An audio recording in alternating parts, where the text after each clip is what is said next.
कि मैंने ख़ुद भी इसको आजमाया, और पिछले 2 सालों से मैं रिकमेंड कर रहा हूँ स्टूडेंट्स को, जितने भी लोग आते हैं। और इस वेबसाइट के थ्रू जितने भी लोगों ने अपनी अकोमोडेशन बुक किया, आज तक मुझे किसी ने कोई कंप्लेन नहीं की। कुछ लोग ये कंप्लेन ज़रूर करते हैं कि यार ये एक्सपेंसिव, समटाइम्स लोग कहते हैं कि यार ये थोड़ी एक्सपेंसिव है।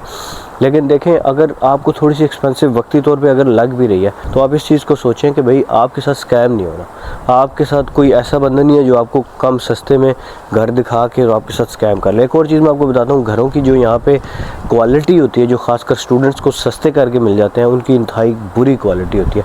कारपेट्स पुराने पड़े होते हैं, बीमारियों वाले घर होते हैं, ना फर्नीचर नया होता है, मतलब बहुत सारे इसमें मसाइल होते हैं। क्योंकि मैं ख़ुद भी यहाँ पर आऊँ, मुझे आइडिया है। तो इस वेबसाइट का पहले मैं आपको नाम बता देता हूँ। इस वेबसाइट का नाम है uniaco.com।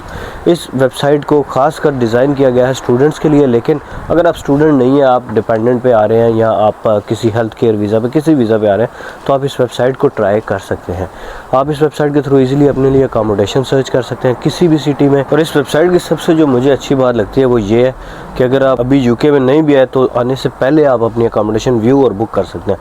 क्योंकि मैं यहाँ पे देखता हूँ लोग जो आते हैं, स्टूडेंट्स स्पेशली, वो बेचारे यहाँ पे आके बस स्टेशनों पे उनको 1-1 2-2 रातें ये गुजारनी पड़ती हैं, या फिर वो होटल्स में रहते हैं। आप होटल्स में रहेंगे 50 पाउंड से लेके 150 पाउंड्स, यानी आप 150 पाउंड एक दिन का अगर आप ज़ाया करेंगे, उससे बेहतर नहीं है आप 300 की 400 की जो अकोमोडेशन एक रूम आपको मिल जाएगा, उसमें आप जाके आराम सुकून से रहें।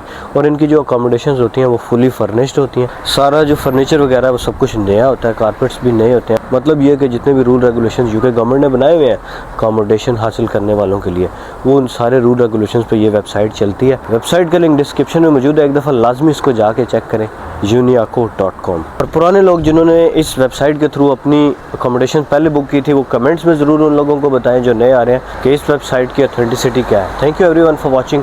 मिलते हैं अगली वीडियो में। खुदा हाफिज़।